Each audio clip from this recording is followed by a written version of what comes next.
नमस्कार दोस्तों, इस वीडियो में बात करेंगे बिना तलाक के शादी को कैसे ख़त्म किया जा सकता है। इसके लिए कुछ शर्तें हैं जिसके बेस पर बिना तलाक के शादी को ख़त्म किया जा सकता है। हिंदू मैरिज एक्ट की धारा 12 में कुछ शर्तें हैं। इन शर्तों में से अगर कोई शर्त आपको मिल जाती है तो उस आधार पे आप बिना तलाक लिए शादी को ख़त्म कर सकते हैं।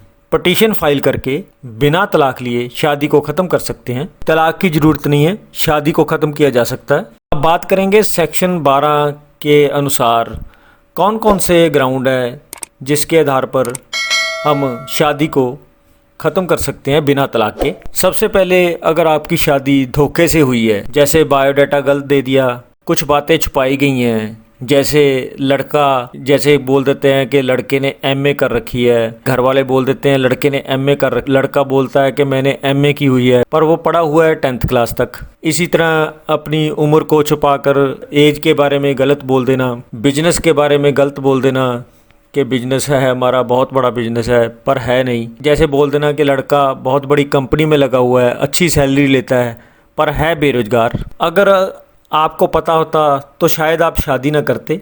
इस तरह एक पार्टी के हालात ऐसे हैं, अगर दूसरी पार्टी को मालूम होता तो वो शादी ना करते। इस तरह के फ्रॉड के साथ अगर शादी करवाई गई है तो शादी को वॉइड डिक्लेयर करवाने के लिए सेक्शन 12 के तहत पटिशन फाइल की जाती है। पर इसके लिए शर्तें हैं कुछ।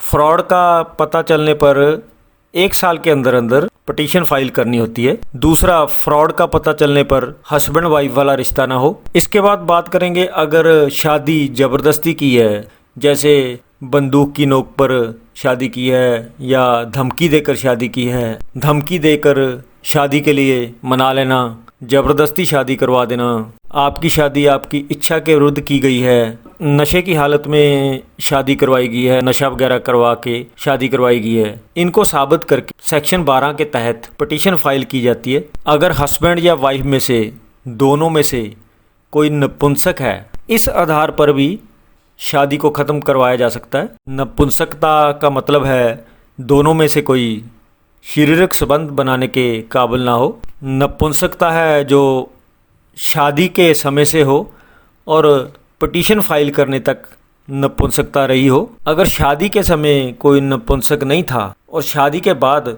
हो जाती है तो इस आधार पर पटिशन फाइल नहीं की जा सकती।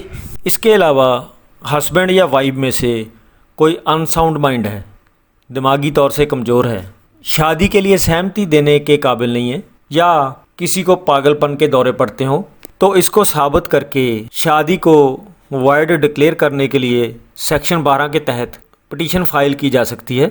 इसके अलावा अगर शादी के समय पत्नी जो है और किसी से पहले से ही प्रेग्नेंट है और पति को मालूम नहीं है, जो हस्बैंड है, इस आधार पर मैरिज को वॉइड डिक्लेयर करवा सकता है, शादी को ख़त्म कर सकता है। डिवोर्स लेने की ज़रूरत नहीं है। इसके लिए कुछ शर्तें हैं। शादी की तारीख से 1 साल के अंदर अंदर पटिशन फाइल की हो। अगर प्रेगनेंसी का पता चलने पर रिलेशनशिप जारी रखता है तो इस ग्राउंड पर पटिशन फाइल की नहीं जा सकती। इसके अलावा अगर दोनों में से किसी को गंभीर बीमारी है, जैसे कि एड्स की बीमारी है, बाद में पता चलता है, तो इस आधार पर साबित करके सेक्शन 12 के तहत पटिशन फाइल करके शादी को ख़त्म किया जा सकता है। हिंदू मैरिज एक्ट की धारा 12 में बताया गया है कि हस्बैंड या वाइफ में से कोई भी कोर्ट में जाकर मैरिज को वॉइड डिक्लेयर करवा सकता है। अगर कोर्ट के द्वारा मैरिज को वॉइड डिक्लेयर करवा लिया है तो तलाक लेने की ज़रूरत नहीं है, वो शादी ख़त्म हो जाती है। ये थी कुछ शर्तें सेक्शन 12 के तहत जिसके तहत शादी को बिना तलाक के ख़त्म किया जा सकता है। इसके बाद बात करेंगे सेक्शन 11 का। सेक्शन 11 क्या कहती है? अगर कोई व्यक्ति पहले से शादीशुदा है, अपनी पहली शादी को छुपा लेता है, दूसरी शादी कर लेता है, जबकि दूसरे पार्टनर को मालूम होता तो वो शादी नहीं करता, दूसरी शादी है जो वॉइड मानी जाएगी। कानून की नज़र में वो शादी मानी ही नहीं जाएगी, उसको माना ही नहीं जाएगा शादी। पहली शादी होते हुए दूसरी शादी कोई भी व्यक्ति नहीं कर सकता बिना तलाक लिए या डेथ हो चुकी हो। कहने का मतलब शादी के समय दोनों का पति या पत्नी में से कोई जिंदा ना हो। अगर कोई शादी स्पिंडा रिलेशनशिप में हुई है, उस शादी को वॉइड माना जाता है। कानून की नज़र में वो शादी मानी ही नहीं जाती। स्पिंडा रिलेशनशिप का मतलब है फादर के ऊपर की 5 पीढ़ियाँ, जैसे फादर के आगे फादर, उनके फादर, इस तरह 5 पीढ़ियाँ, और मदर की ऊपर की 3 पीढ़ियाँ। इनमें अगर शादी होती है तो ये शादी नहीं मानी जाएगी। कानून की नज़र में ये वॉइड है। अगर कोई ब्लड के अंदर शादी करता है, जैसे कोई आपस में कज़न है, जैसे कोई लड़की का अंकल है, कानून की नज़र में वो शादी मानी ही नहीं जाती। कानून की नज़र में ये वॉइड है।